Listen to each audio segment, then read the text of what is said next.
all ice. Oh. Oh, we just unlocked the drawer and everything, and apparently... Oh yeah, I remember it now. There was what? Wait, was there a book before? I'm pretty sure there was a book before that about all Alice and all ice. Alice. Does this mean... Junpei couldn't hold back. He had to know what was in that file. Each page was covered in strange characters. Oh yeah, I remember this now. I remember we found the hieroglyphs book, except it really didn't have anything to do with the ending. It looked like tiny drawings of birds, snakes, insects, horned animals, wings, and even kneeling humans. There was many pages in the file. It was full of these strange symbols. What the hell is this? He didn't realize he had spoken out loud until Ace looked over at him. They are hieroglyphs, a form of writing used in ancient Egypt. Ancient Egypt? That's right. Can you read them? Of course. I can't. What would make you think I could? Oh wait, I remember now. Yeah, he did say he couldn't. What the hell? Junpei flipped through a few more pages. It wasn't just 1 or 2 pages that were covered in strange symbols. Every single page was covered in them. Whoa, the whole thing's like that. Trying to read them was pointless. Junpei wasn't going to waste any more time with them. He made it to close the file. And something fell out. Huh? What's this? He bent down and picked it up. Oh, a key card. There was a symbol on it that reminded Junpei of the symbols for the Saturn and Mercury keycards. This one, however, had a dot in the center of the male symbol. This is a library. Uranus. That's the Uranus symbol. Uranus? Junpei looked over to see Ace examine the card. In addition to the Uranus symbol, there were 3 words engraved in the card as well. Something's written on the bottom. Bottom deck library. This must be the key to the library, then. So it would seem. Bottom deck library. Oh. Junpei remembered something he had heard from someone when he'd been in the chemical closet. 7 said something like... Alice sleeps in a small chamber past the forest of knowledge beneath the navel of the gigantic. Could beneath the navel mean the bottom deck? And the forest of knowledge is the library? Then could Alice be in a room somewhere beyond the library? What's wrong? Something on your mind? Junpei blinked. Only then did he notice Ace looking at him curiosity and concern written across his face in equal parts. Yeah. I just remembered something. Is that so? What about? Well, don't laugh, okay? There was no reason for Junpei to hide his thoughts.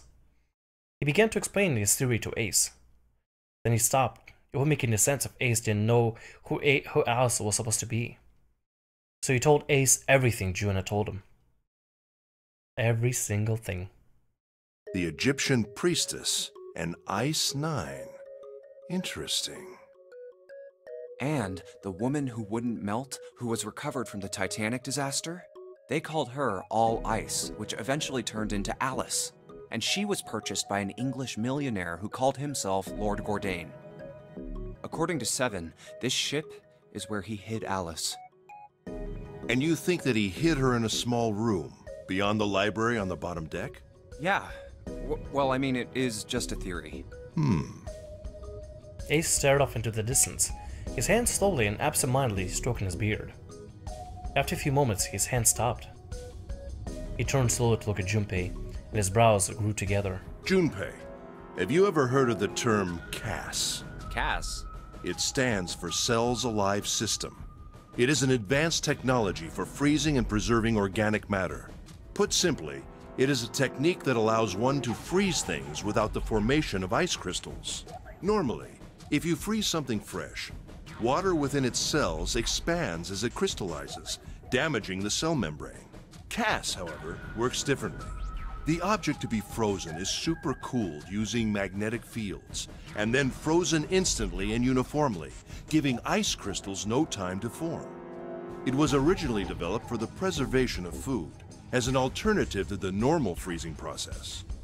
Is that a legit thing? Now, however, there are rumors that it can be used for other things.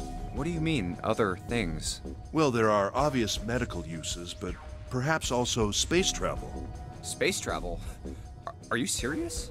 Surely you've heard of suspended animation. Cryogenic freezing? It's a fairly common idea in science fiction books and films.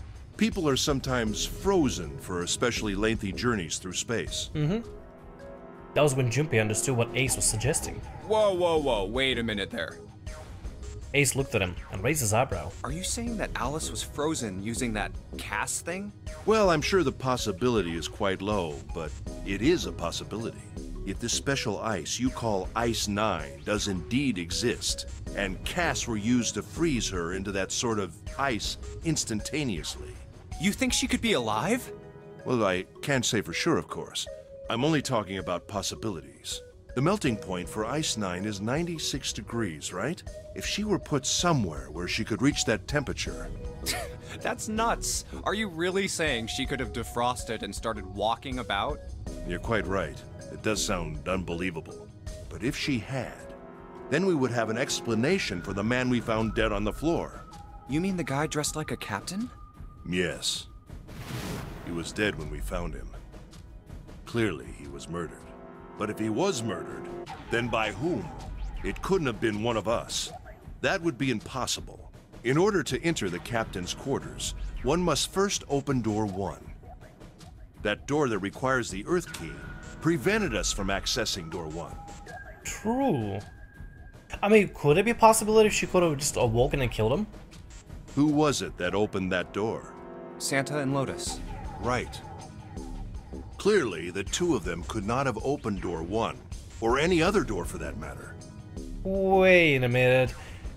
Is he implying... Wait, hold on. Okay, I do want to put it on the table. Alice and Lotus look very much alike, especially in the kind of garments that they wear. Lotus rocks it without any kind of worry, which is also, I mean, while she did say she's a, I guess she did say she's a dancer and she's looking into computer technologies. Although it could be a possibility she could adapt it. I mean, at the same time, Lotus being Alice, I don't know if that could be a possibility. Although, who else then could have done so? it could be a possibility? Junpei thought for a second. Nobody. After Santa and Lotus used the Earth key, they turned back and met up with me and June. Then what? Wait, if my theory is this way, then why did she come back then? No, I'm wrong. I'm wrong, y'all. I'm wrong. I don't know why I mean, I know that Lotus and Alice look very similar within the garb. They have slight facial features, very light facial features that are similar. Like, I think the lips are pretty similar and the eyes are kind of similar. But aside from that, they're not really similar. Aside from the garb and slight facial features. Aside from that, they're not similar whatsoever. I don't know, maybe I'm jumping to conclusions right now. Maybe I'm just overthinking stuff. I think that's what's happening. I'm overthinking. Then we returned to the large hospital room and found Ace, Seven, and Clover. While we'd gone into the shower room, Ace, Seven, and Clover had stayed behind. But it's impossible for those three to open door 1. But what about when June and I took the elevator to door 2? No, still won't work. We were only gone 5 minutes. No human being could have run to the captain's quarters, killed that guy in there, and run back that fast. It would be impossible for any of us to be the murderer. That being the case, who could have killed him? Wouldn't it make sense if his killer was someone who had been in the ship for some time? A person like that would know the ship well. They would know the locations of all the hidden passages and secret doors. The numbered door would mean nothing to someone like that. It would be a simple thing for them to enter the captain's quarters. Then you're saying the killer was Alice? It was Junpei's turn to raise an eyebrow. Ace drew his thumb across his lips thoughtfully. Well, this is all only one possible theory. That's all we get, theories after theories. All ice. Alice. Is she really somewhere on the ship? Junpei had only one clue. The key card in his hand. Maybe this card will give me access to the Forest of Knowledge. And the big mystery. What could be there beyond the Forest of Knowledge? Anyway, whatever. It's gonna have to wait. I can't do anything right now. Unfortunately. I'll come back to this later. He gripped the key card tighter, shoved it in deep in his pocket. The material has been added to the file screen, so wait, and we also have this thing here. A note. And now we're back to getting past the door, we came back to see Clover has something in her pockets, and apparently she got a note. A note? Yeah, I found it in the pocket of the guy with the captain's clothes. It said something about the darkness of the sinister hand or something. What the hell? Let me see it. No, not right. But Junpei wasn't going to get to see it. From the other end of the hall, he heard Ace's voice. Hey, Junpei, Clover! What are you two doing? Hurry up! He's getting mad.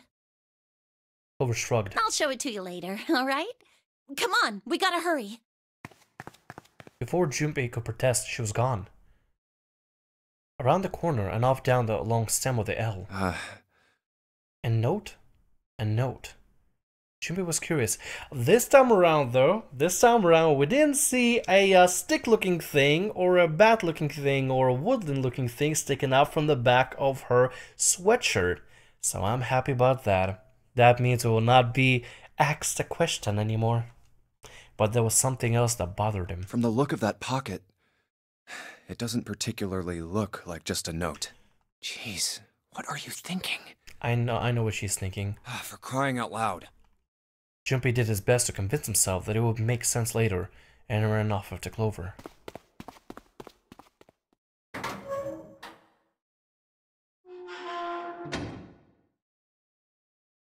Junpei pushed through the door, found himself in a large room with a large set of stairs. The big stairs. So this is where it ends up, just like it says on the map. It was just what he expected to see after reading the map. His I see after reading the map himself meant that Ace probably realized the same thing. Ace, did he head down? He put his hands on a handrail and leaned over to look down. Oh, there he is. Look, the 4 others are there too. And not just Ace, Santa, June, 7, and Lotus as well. Really? Let's join them. Junpei and Clover glanced at each other and hurried down the stairs. They reached B deck at the same time. Junpei! Clover! June's face was excited. I wonder if there's any skip here. If there's any skip, let's check. Oh no, they're just okay. This is all brand new. Never mind. Usually, it will let me go from auto play to full skip, like full high speed skip through the story, but it doesn't let me this time around. So this means this is all brand new. Something had happened. That much that Junpei could tell by simply looking at her. What's up? Given the situation, she was not inclined to be excited about sudden developments. June, however, couldn't contain herself. We found it! Found what? We found it! What did you find? The last door! We found door 9! What? Come on! Just follow us! We'll explain on the way! Okay. Someone turned and jogged off down the stairs. Well, if that's the case... Wait for me. We should get going as well. The rest followed. Junpei! We finally made it! The relief and excitement in her voice echoed what each one of them felt. Yeah, it's finally time. Junpei wasn't quite ready to believe that really done it, at least not just yet. Still, if everyone said that it was door 9, then it probably was. We've reached the end. He could feel his heart racing. A mixture of anticipation and fear ran through his veins as he could feel his legs shaking. Something bad's gonna happen. I feel like something bad's gonna happen. He was doing his best to maintain a sense of healthy skepticism, but he couldn't deny that the prospect of escape was an exciting one. Actually, it is kind of... I don't know, I'm getting a vibe. It's actually making like my... I don't know what's actually beneath... It's like my sternum hurt. I don't know what it is. I feel uneasy right now. Something's bothering me. Only 3 to 5 people can go through the numbered door. 7 of us are on our way to door 9. That means that, best case scenario, there will be 2 of us who have to stay behind. 2 people. Is there a way? Junpei looked over at the clock. 4:30. We've only got 90 minutes left. I've got no time to wonder about it now. Hey! Junpei! June! What the hell are you two doing? Hurry it up! Santa's voice jolted Junpei out of his reverie. Let's go, Junpei! June took off down the stairs, jogging as quickly as she could. Yeah. Junpei followed.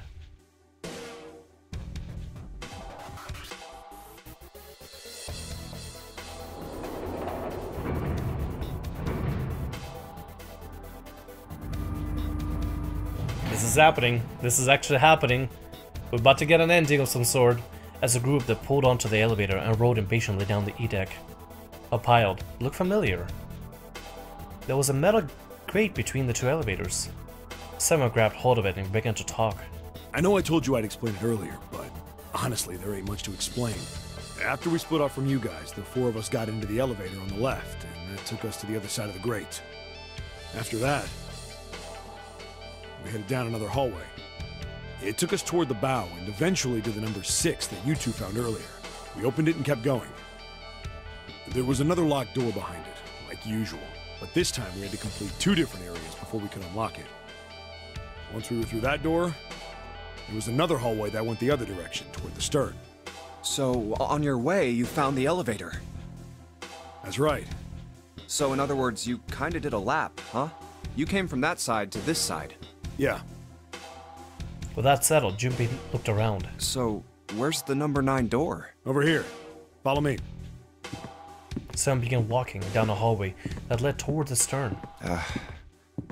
Junpei and the others broke into a jog to keep up with him. By the way, They'd been walking for a while. June in a silent step with Junpei when she spoke. you know, it's because of Santa that we're all here right now. Huh? That all 7 of us are going to door 9. What? You don't get it? Santa, 7, and Lotus, what's their digital route? 3 plus 7 plus 8 is 18, 1 plus 8 is 9. 9. It's 9. That's right. They could have just left me behind and kept going if they'd wanted to. But they didn't. Yes, because Santa wouldn't let them. He said, we can't leave June and the others behind. That's why we went looking for you guys. And then you got on the elevator and went back to the central staircase. That's right. Well, I wouldn't have called that one. That Santa would be the one to stick up for you. I mean... Junpei felt his eyebrows knit as he considered that. Oh, don't get me wrong. Perhaps Juna sensed Junpei's concern. I don't mean that 7 and Lotus said they wanted to leave me behind. We were just talking about it, and Santa objected to it first. Is that so? Junpei was about to respond when someone suddenly stopped. We're here. In front of them stood a door. So, is this... Yeah. Junpei couldn't see Seven's face, but he could see him nod. There's no other place for us to go. Nope. Just look around. There's a big old iron wall at the end of the hallway. The other hallways on the left and right are blocked by metal grates. I see. It looked as though Seven was right. The door in front of them was the only choice. All right, let's get moving. He pulled open the door and walked in. Junpei took a deep breath and followed. It appeared they'd been telling the truth. No way. The first thing Junpei saw as he entered the room was the number 9. Like all the others, it was a rough thing made of red paint. The door decorated sat in the back of a wall rectangular room. Junpei ran up to it. The 9 door. It was a large double door with powerful styling. Something about it was almost majestic, and it made the red paint look especially garish. We're finally here. Garish, sorry. Junpei grabbed the handle and shook. It didn't budge, but then he hadn't really expected it to. The red was bolted to the wall next to the door. Its display read vacant. No doubt about it. This is door 9. I feel it's likely gonna get a really bad end. Really terrible end. Oh, finally! This is the last! Junpei felt a flood of emotion wash over him. Felt a chill down his back, and his chest tightened even as his blood began to boil. There was a moment of complete silence. Junpei, look behind you. He turned around. Behind? What? Junpei could scarcely believe what he saw. Why? A door and a 9. There's another one? Hey, what the hell? What the hell is going on here? Oh yeah, I remember that. His words came slowly, and his brain struggled to understand what he'd seen. On shaky legs, he made his way to the second line. It was a small door, set parallel to the door they come through, but near the corner of the room. 9. There was no mistaking the number, and if any more proof was needed, a red was bolted to the wall near the door. There's a red there too! That means... And of course it won't open. He grabbed the handle and shook the door, not because he expected it to open, because he had to make sure it was real. But why? Why the hell are there two doors? It was Ace who spoke first. Do you think perhaps one is the right door and the other is the wrong one? Lotus was skeptical. I don't know about that. It seems unlikely. Oh, I believe the doors are there so that one group can enter through one door, and then the other group can enter through the other door. Now eventually they meet up and exit. What makes you say so? Well, think about all the rooms we've been through so far. They're full of puzzles, but there are always hints about how to solve them. I'm pretty sure there aren't any rooms where we just had to go with our best guess and leave it to instinct to solve the puzzle. Do you really think that at the very end of the game, Zero's going to suddenly throw in something that depends entirely on luck? Then you're saying there's some sort of hint in this room. No, I don't think there's a hint anywhere in here. I searched it very well when I was in here before. I didn't find anything that might have been a hint, though. Well then, that means... Yeah, both of these are the right door. I mean, if you think about it, Zero never actually said there was only one door with a 9 on it. True. It is hidden, but an exit can be found. Seek a way out. Seek a door that carries a 9. Junpei began to mutter to himself. So if there are two number 9 doors, if we split it up right? That's not gonna work. Junpei blinked and looked up at Clover. She held out her hand. You've got a notebook and a pen, right? Can I borrow them? Yeah, here. Slightly confused, he pulled them out and handed them to her. Look at this. Clover opened the notebook to a blank page and set it down on the desk. Everyone else gathered around her and watched as she wrote down a series of numbers. You get it? The numbers on the top are all the combinations with digital roots of 9. The numbers on the bottom are the people who don't fit. There's only 8 possibilities if we split up into 2 groups of 3 or 4 people. So...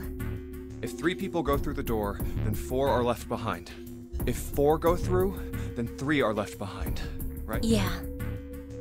Clover nodded, almost as if she were pleased with herself for solving a difficult math problem. No way.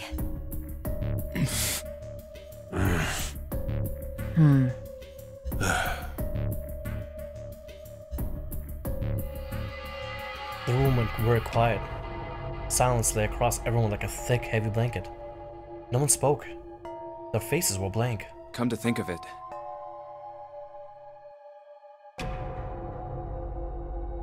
Desperate for something else to look at, Junpei turned his eyes to the room around him. What is this room? The walls were covered with candles. The wavering flame made the shadows of Junpei and his companions look as though they were dancing. 2 rows of wooden pews filled most of the room. It looks like it's set up for some kind of ceremony. But what kind? Between them was a strip of rich red carpet. The carpet ran straight through the room, ending at the door that pointed to the stern of the boat. And the other end of the carpet? Is that an altar? It was a recessed space set in the wall between the 2 other doors. Sitting on a raised section of the altar was a coffin. A coffin? Coffin? Wait. Coffin. No, it couldn't possibly be. I think it is. But if it wasn't, then whose body occupied it? That was as far as Junpei wanted to pursue that line of thought. He decided not to think about the coffin for the time being. Wait. Are you telling me? Are you telling me that that means that we didn't wait, did we not get the coffin ending? At the moment, Seven spoke. There was an edge of humor to his voice, but it was forced. Okay, I give up. I give up. I figured if we sat around here long enough, someone would volunteer. But I guess nobody's got the guts to do it. What are you talking about? Junpei didn't understand. He wasn't the only one. What? You guys didn't figure it out yet? Fine, let me enlighten you. Clover was mostly right with her little explanation earlier, but she missed something. She wasn't really wrong, she just... screw it! Let me just write it out. Someone snatched up the notebook and began to write in it. Everyone else cluttered around them, desperate for a look. If you're trying to leave with a group of 3 and a group of 4 and get everybody out, Clover's right. But there's another way. Only one combination, though. If you split us up into groups of 3, 3, and 1, you can make this combination. Wait, this means... Oh, no, 7.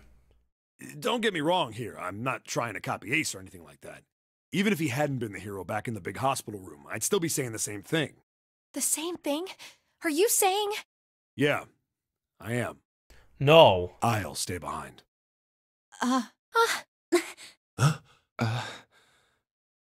Why are you acting so heroic all of a sudden? Are you some kind of idiot? Lotus was the first to speak. That in itself was a little strange. She'd react much different when Asa volunteered. No, I am completely against this. I'll be goddamned if I'm gonna have to owe you for getting out of here. Well then, the rest of them began to speak all at once. I'm against it too. I didn't want to leave Ace behind, and I don't want to leave you either. I don't like that idea. There's gotta be other options. I disagree as well. I can't say I care much for you being the hero. Finally, they quieted down. Junpei looked at 7. Well, there you go, 7. Proposal denied. Clover's right. There's gotta be a better way than this. Someone made some noise that was somewhere between a derisive snort and a cough. Doesn't make any sense. He was doing his best to pretend they were making a foolish decision, but Junpei could see the wrinkling of water at the corners of 7's eyes. A twinkling. Oh my god. What a hero. 7 is my hero, y'all. 7 is my hero. What a good dude. Jesus Christ. Although sacrificing himself probably not the best idea for this kind of situation. That was when Santa spoke. Whoa, hold on a minute. I haven't said anything yet. Until then, Junpei hadn't realized that Santa had stayed quiet for a whole discussion of 7's fate. Something in his voice made Junpei uncomfortable. Are you... agreeing? You want to leave him here? Santa shook his head. Nah, I'm against it. I don't want to leave 7 here alone. Then I don't see how it matters. I said alone. Huh? I said I don't want to leave 7 alone. Wait. There was a dull shine in Santa's eyes. They were cold and hard. Junpei felt himself shiver. What the hell are you... What? You don't get it? I can't leave just one person. I need 2 more. 3 people, including 7. I'll be leaving behind 3 people. That's my proposal. No, those are my orders. What do you mean, orders? What the hell makes you think you can order us around? Who the hell's gonna listen to you? You all will. In 3 seconds, you won't have a choice. Wait, what? What? 3, 2, 1. Santa was so fast, Junpei could barely see him. When he moved, it was almost like watching a dance. His feet moving like lightning. He spun and... Oh, no. Oh, no. Santa, what are you doing? That is the gun from the other room from when we went to room number 8. That is something... No. You son of a bitch. You son of a bitch. See? I told you. His lips curled in a cruel, mocking smile. Huh? What? You fucker. Shudder traveled the length of Junpei's spine. His chest froze and he could feel his breath go stale in his lungs. Nothing made sense. Junpei felt as though his head were about to explode. Santa's sudden change in attitude, saying that he needed 2 more. The gun in his right hand, a revolver. Santa had grabbed Jun from behind and pressed what Junpei's shaking brain identified as a revolver, roughly against her temple. Why? What the hell is that? Where on earth did Santa possibly find a gun? Junpei's question roared in his mind, but his mouth refused to ask them. 7 spoke, almost as though they had sensed Junpei's confusion. The gun's from the other room. What room? One of the rooms behind door 6. I should have known he was gonna do this. I should have taken the gun. Well, it's too late now, fat ass. Damn it! A mixture of fury and frustration twisted someone's face as he glared at Santa. Santa, for his part, didn't so much as flinch. The corner of his lips twitched in a slightly wider smile. Then his smile faded, began to move. He walked backwards, dragging June with him. Before long, his back was resting against the door. On a wall next to him was the red. Put his hand on the scanner panel quickly and then forced June to do the same. Now, time for you to start following my orders. Ace, Lotus, congratulations! I've chosen you to come with me. Put your hands in the red. 3 + 6 + 1 + 8 is 18. That was what Santa had meant when he said he needed 2 more. Hey, you deaf? I gave you an order. Santa's eyes narrowed to slits. He glanced at Ace and Lotus. They stayed frozen, like deer caught in the headlights of an oncoming car. Right, fine.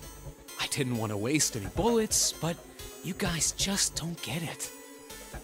No sooner were the words out of Santa's mouth than his hand twitched. Then got a word. Wait, what'd he do? Oh, Jesus fucking Christ, I was thinking he was going to shoot June, the fucking bastard. A second of the floor exploded, scattering wood splinters across the floor. A thin plume of smoke snaked out of the hole on the floor. There could be no doubt that the gun was real and worked. He really shot it? But why? Santa, why are you... Clover's voice spoke of betrayal and disbelief. Santa, I thought you were one of us. I thought we were friends. The experiment. What? You knew about the leaf words and the 4-leaf clover. Santa's cheek twitched, almost imperceptibly. What the hell is that shit? I've got no idea. You're lying. Shut up! Just shut up! You stupid bitch! You want me to put a bullet in your fucking head? Oh, no, please don't do that. Flecks of spit flew from Santa's mouth, his face twisted with rage. Clover recoiled, her eyes wide. When she spoke, her voice was very small. Santa. He snorted, then shook his head vigorously, turned to face Alice and Lotus. Alright, assholes. What are you still standing there for? Get over here and scan those bracelets. I don't have all day. Oh, what's the matter? Your hearing's starting to go? Going senile, maybe? Ace and Lotus still didn't move. It almost seemed like as if they couldn't move. June's face was pale behind Santa's arm. Her eyes were wide and her chest heaved with every quick breath, like an animal cornered by a predator. Junpei's mind roared furiously. What were they going to do? Then he realized something. There was nothing they needed to do. There was nothing to debate. That's it. June's safety was a first priority. That much was obvious. Doing as Santa had commanded meant she would be safe from at least 2 threats. She wouldn't be shot. She would leave the ship alive, along with Santa, Ace, and Lotus. There's only one thing for Junpei to do. It's the only way. He turned to Ace and Lotus. Please, go. Huh? No way. Junpei, what are you saying? If you stay here, you're going to be stuck, Junpei. And so will Clover and Seven. I know, but you don't need to worry about us. We'll figure something out. Right, Seven? Right. You just leave it to us. It's gonna piss me off to do what Santa says, but... Don't worry about me either. There's still something I have to take care of. No, you can't! Ace, Lotus, don't come over! Don't worry about me, please! June was almost crying. Junpei walked around behind Ace and Lotus. He gently placed a hand on each of their shoulders Please. and pushed them toward the door. They almost stumbled, then righted themselves and took another step, and another. They turned around and Junpei nodded. Go. Oh, all right. Fine. Jesus Christ, oh my god, Junpei is... What a brave dude. He is... At the very last thing, he's worried about June. The entire time he's just worried about June for this. Ace and Lotus turned around again and walked slowly toward the door where Santa was waiting for them. After what seemed like an eternity, they stopped in front of the door marked 9. Santa smiled. Alright, now let's get those hands on the scanner panel. What's the holdup? What? You think I'm fucking around here? I don't give a shit about this girl. The red doesn't need a person, you know? All I need is the bracelet. You get it? Good. Now put your fucking hands on the scanner. I'm not gonna say it again. He shoved the revolver hard against June's head. She winced. Fine. Ace sighed, defeated, placed his hand on the scanner panel. Lotus won next. Lotus glared at Santa and slammed her hand onto the scanner panel. The fourth asterisk blinked on. Good job. Now, Lotus, pull that lever. Soon as the door opens, you get your ass in there. Try anything stupid, and you know what happens, right? Damn it. Junpei could almost hear Lotus's teeth grind.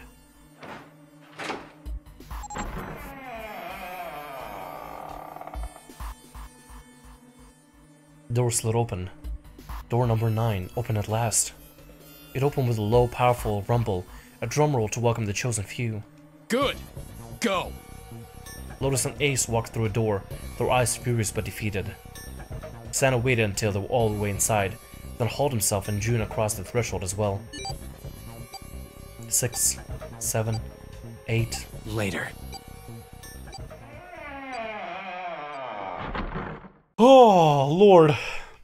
After exactly 9 seconds, the door swung shut. The gust of air created caused the candles of the altar to flicker and die. Holy shit! Santa, you motherfucker! I knew there was something I didn't like about the guy. He seemed like a very selfish person, but man, what the hell?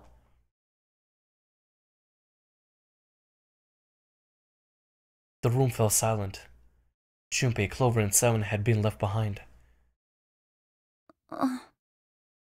Clover looked down at her hand, traced with her fingers the faint blue veins that crisscrossed them. 7 shoved his arms into the front of his overalls and scratched his stomach. No one spoke. Silence made the air feel thick and oppressive. Desperate for something, anything to occupy his mind, Junpei walked to the larger of the 2 9 doors. He stood in front of it, looked at the red. It read engaged. He moved to the smaller door.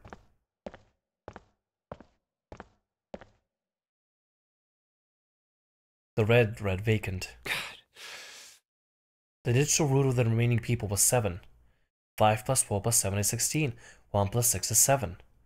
There was no possible way for them to open the door with a 9 on it. Junpei touched the surface of the door. June. Thought about June. About Akane Kurashiki. Oh yeah, that was her name, Akane. Was she safe? That was all that mattered to him. If she was alive, if she had escaped this horrible boat. That was what Junpei prayed for. 7 came up to him. He pulled off his hat, scratched his head and sighed. So, what do you want to do, Junpei? What do you mean, what do I want to do? What can we do? 7 opened his mouth to respond when a noise echoed through the room. Someone was pounding on something vigorously. It wasn't mechanical, it was certainly human. Junpei and 7 looked at one another. What the hell is that? Shh, quiet! Clover motioned to 7 to be quiet. I remember hearing that sound from our very, very first playthrough, and that, oh god, it sent so many chills up my arm. In my legs as well, surprisingly.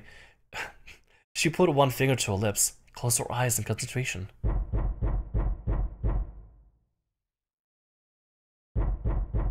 The 3 of them listened, trying to determine where the sound was coming from. Where is it coming from?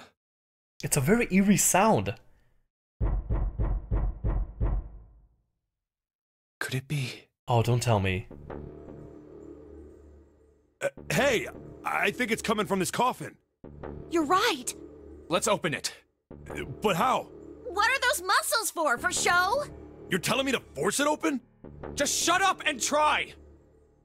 Junpei and 7 grabbed hold of the coffin. They tried to get a good grip on what little purchase they could find. I pulled it with all the strength.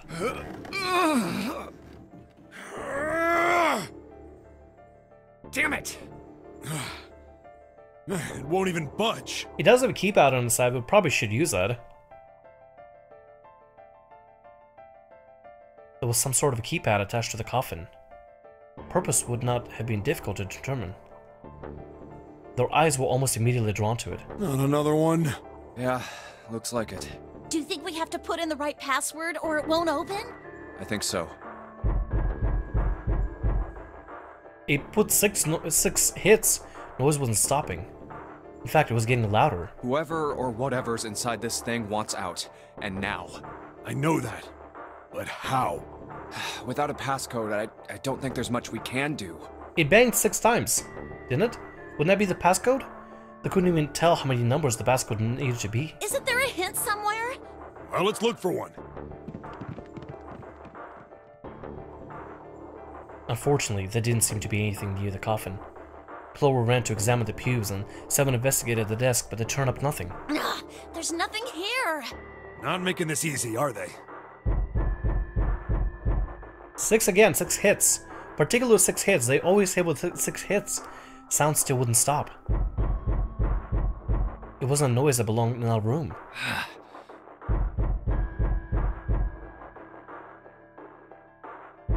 What's the passcode? What am I supposed to do? How can we figure it out? I need something. It's hitting 6 times.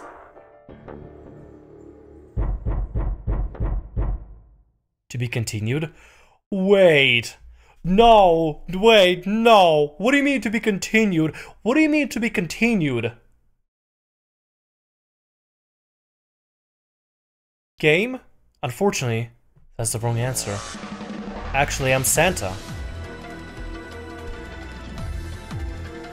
Just like that. Wait, what? What is this? Wait. What is this? Now it is time. Let our game begin. Wait! What? Would you like to save this info opportunity to playthrough? After saving this game, it will start from the beginning. Please select the save slot. Okay, that was the coffin ending. And I believe after we get the other ending, the safe ending is quoted as a safe ending. Then we come back to and do this ending that will continue where we left off. Is it? Oh! They gotta be. It gotta be. It has to be continued the true ending from there. Wow, everybody. So that was it. That was our ending, y'all. Save here? Yes, we'll save here. There's the coffin ending. Now what we gotta do is find the safe ending. It's a lot of recording time. And it's like 2 hours I spent just getting this route unlocked. I'm not even kidding you. And that's kind of counting in the solving of the puzzles, which takes like 5 minutes. But anyway, gonna right here, gents. I'll see you all later in the future. My name is Thamriyell. Like, subscribe, and it's always every day. And I'll see you in the next episode of 9 hours, 9 persons, 9 doors for the 2 other endings, the safe ending and the true ending. Anyway, see ya. I'm a little excited if you can't tell. Oh, it's gonna be so good. See you next time.